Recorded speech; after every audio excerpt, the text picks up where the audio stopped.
Greetings folks, welcome to the Spanky Guitar YouTube channel. Today I was checking out my, reviewing my episode guide to see what's coming up for the upcoming episodes on the Spanky Guitar channel. And I thought we'd fast forward things a little bit and do a pickup swap. So if that's something you're interested in, you're welcome to stick along with the process. Anyhow, this is the Seymour Duncan JB model humbucker, and I've never done a pickup swap,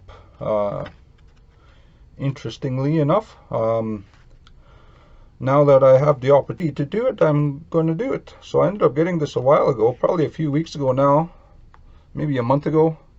Ordered it off of Long and McQuaid, so it came in the mail fairly quick. An uncovered Seymour Duncan JB, and it's for the bridge. This is the bridge pickup. And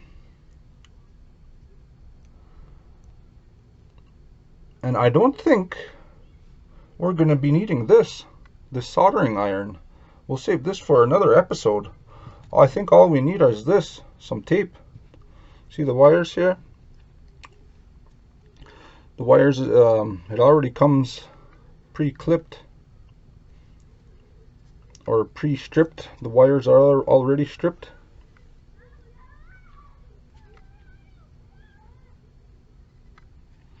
So all I have to do is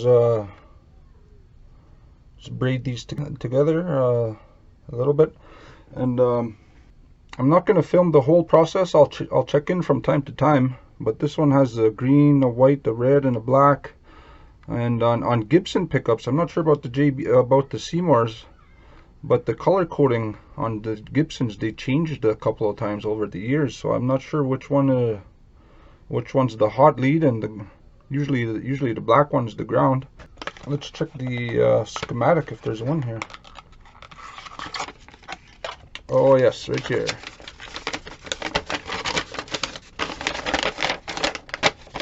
So this one, the difference between this is a four wire pickup.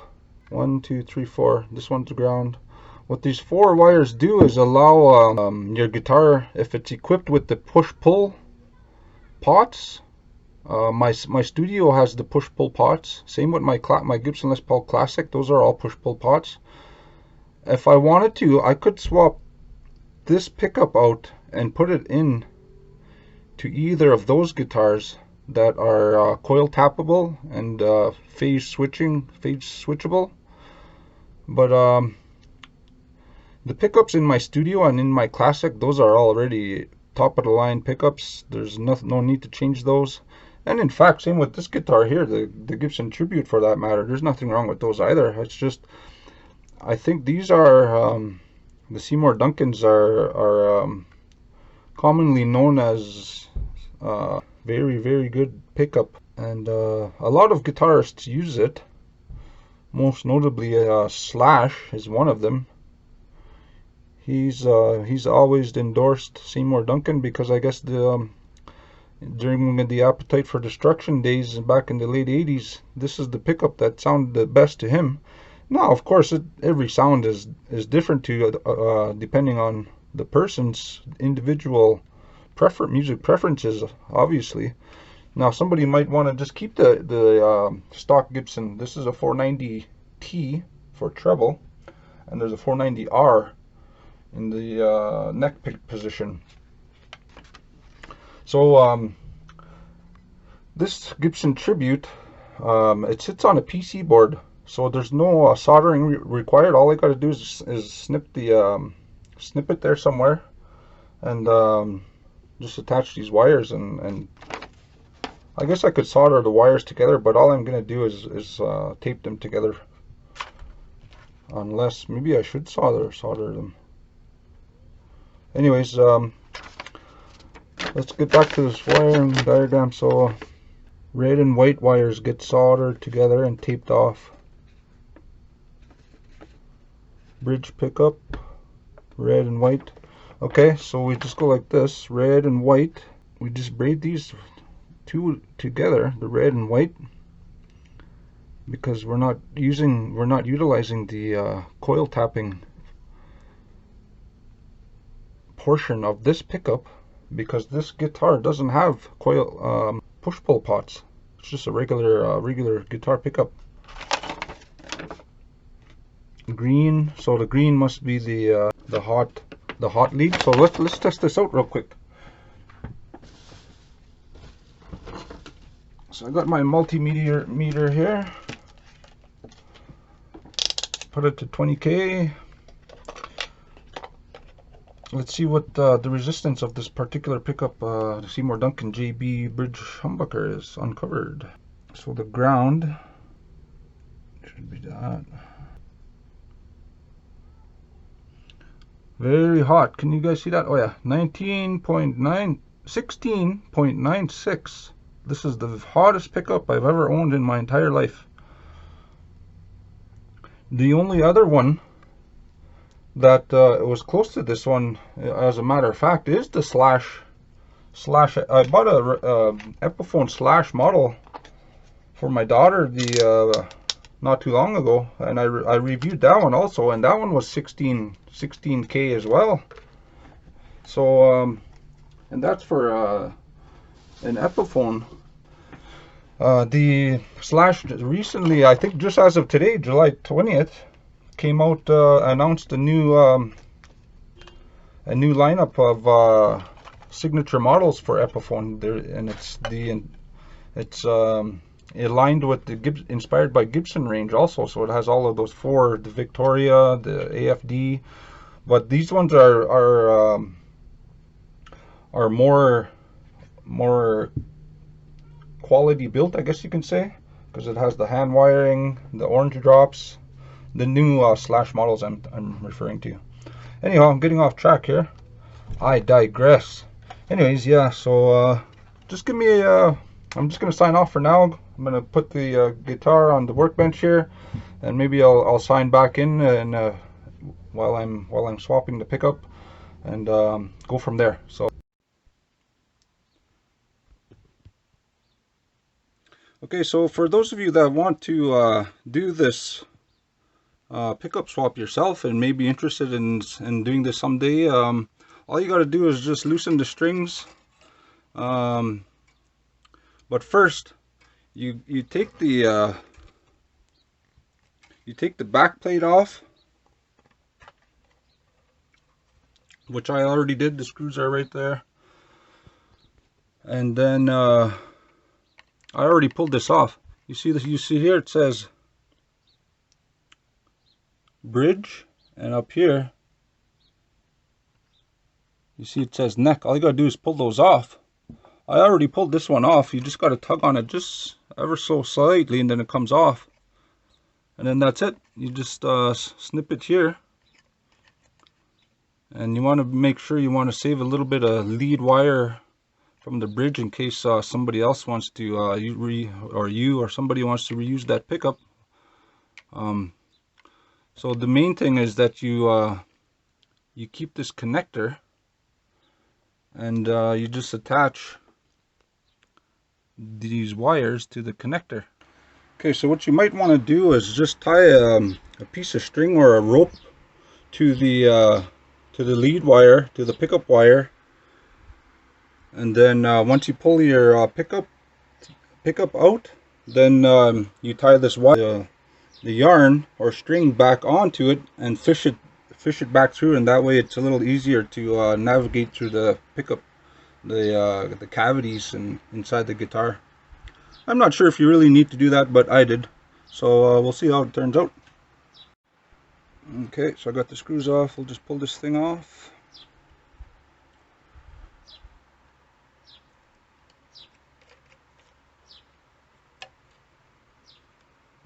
And then you just untie it there, leave the string, and then what I'm going to do is, like I had mentioned, cut it off here and just reattach this connector to the Seymour, and then pull the yarn through, and then it's an easy way to fish the wire through. So yeah, that's that. So I just remembered the price. I just checked online how much I paid. I paid 125 here in Canada for the JB Seymour Duncan. For you guys in the States, they are, I believe, $80 from Sweetwater. And if you want to get one with a cover, nickel cover, those ones are $100. So you'll be paying an extra 20 bucks for a cover. But they say the ones that are uncovered, such as this one, eliminates any microphonic feedback that may be present. Sometimes you get some unwanted feedback from the covers, and so that's why they wax pot. They dip these things in wax a lot of times when they put the covers on, just for that purpose, to eliminate any unwanted noise and feedback. They also say without the cover it has more of a richness or brightness, I guess you could say. So back in the late 50s and early 60s, a lot of the guys were taking off their covers because they noticed that they preferred the sound of an uncovered humbucker. So that's why you get pickups that are uncovered to this day. So that's a little interesting fact.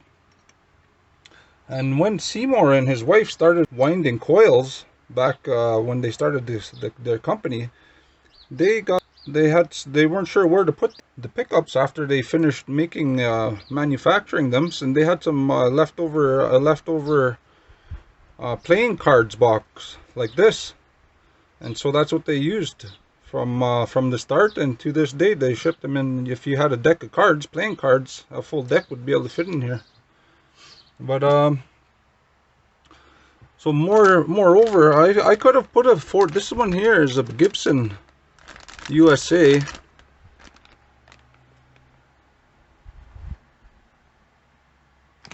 This one is a 498T. I could have put that one in there because this one here is a 490, and the difference is this one is hotter, and you'll find these 498Ts in the studios, and as well as the top of the line customs, because of their high output. And this one, I already measured it. It's around 14 something.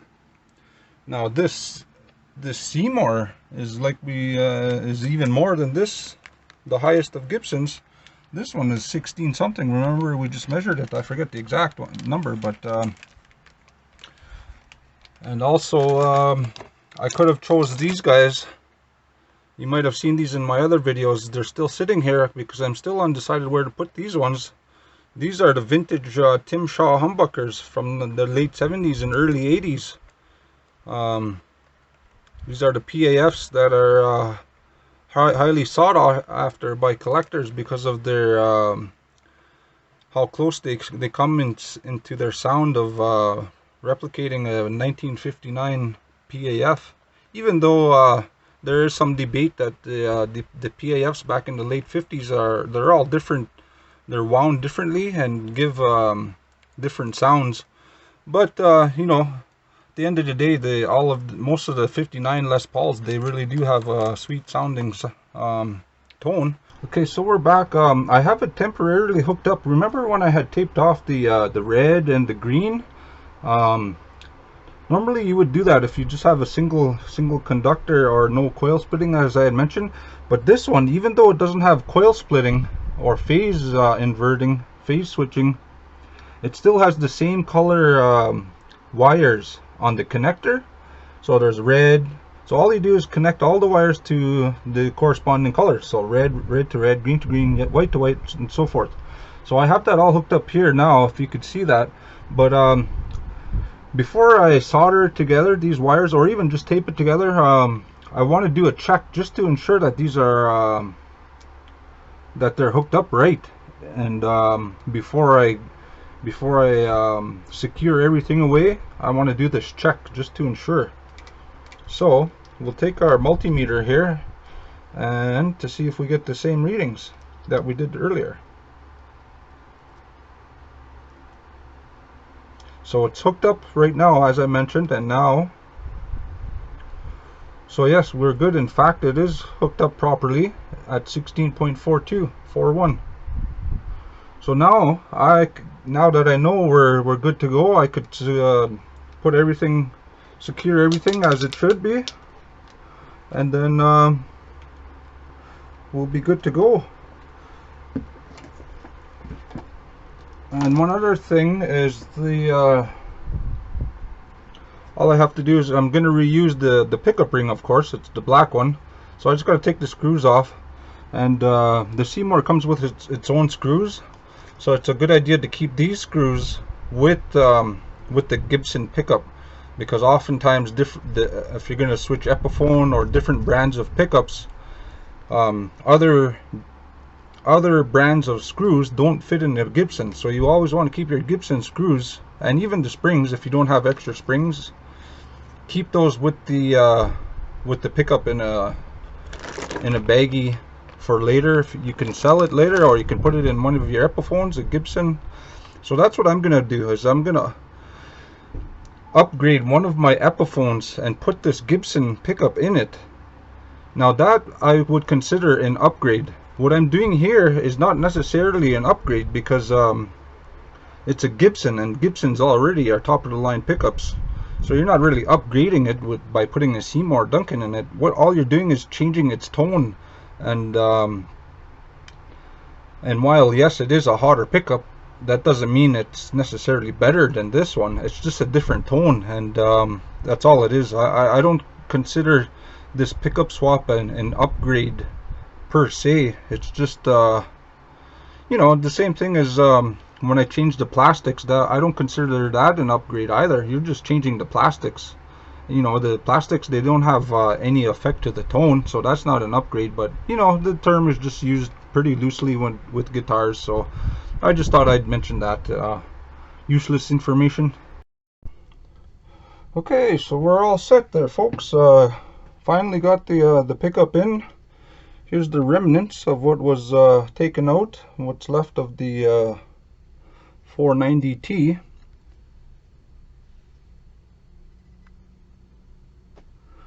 And still a fair bit of lead left to for the next project. I think I might have to say that what I had just done may in fact actually be an upgrade, now that I think about it, because this pickup, when I had measured the resistance of this one a while ago, it was 7.83, and with the new Seymour Duncan in it, it's double. So that's, when you're doubling the output of something, that I'd say that's an upgrade. So anyway, just a side note. And so yeah, this pickup is now, what would we measured at 16.53. So I just set it up to Gibson specs. Got the height of the pickups all set. The neck set, reset again. We're all ready to rock and roll, folks. So let's plug this guy in. Oh, one thing I wanted to mention. I was wondering, maybe it might be a good idea for us Gibson fans. Maybe we can ask Gibson to have a contest to say. Maybe we can name one of the next models for the color. There's all different kinds of colors they have with the new lineup of standards and historics and Murphy Lab. You know, you got the Unburst, the Iced Tea Burst, all kinds of things. I think we should have Gibson should put on a contest and say, hey, what do the fans want for the next naming of the one of these models? And I would say, I'm going to go out on a limb and be totally creative and say that this one is the Burnt Burst. I'd like to rename it the Burnt Burst, because like I said earlier, it looks like somebody threw it in the depths of hell and I came to rescue it. Anyway, that's just an idea. So let's get this thing plugged in, folks, and we'll see how it sounds. Okay, we'll start off back on the neck. Here's the middle.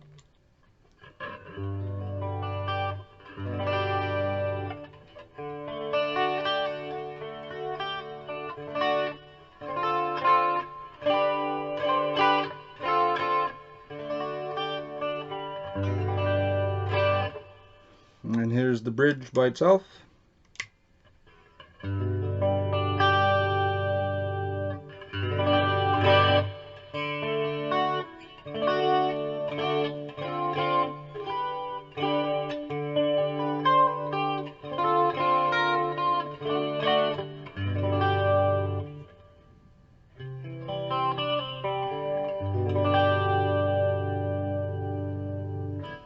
we'll add some distortion.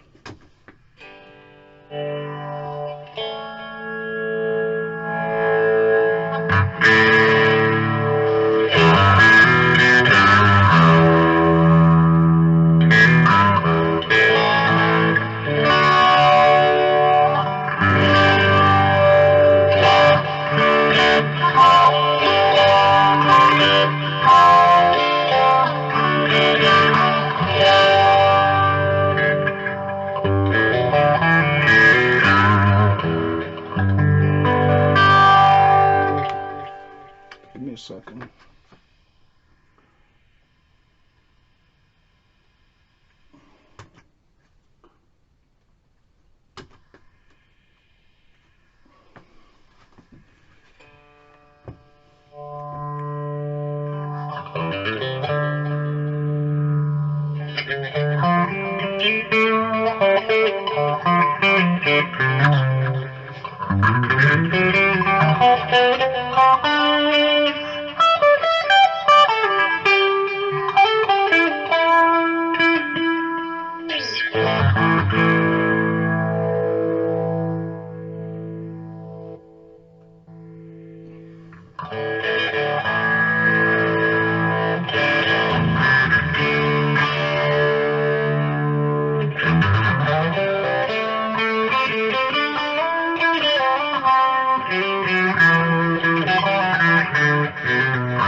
And that's that. Hope you enjoyed the video, folks. If you have any questions, if you maybe want to comment on the what I mentioned on the color of upcoming Gibsons, maybe put your idea in the comments. Anyway, that's just an idea. So thanks for watching. If you ever want to swap your pickups, that's one way to do it.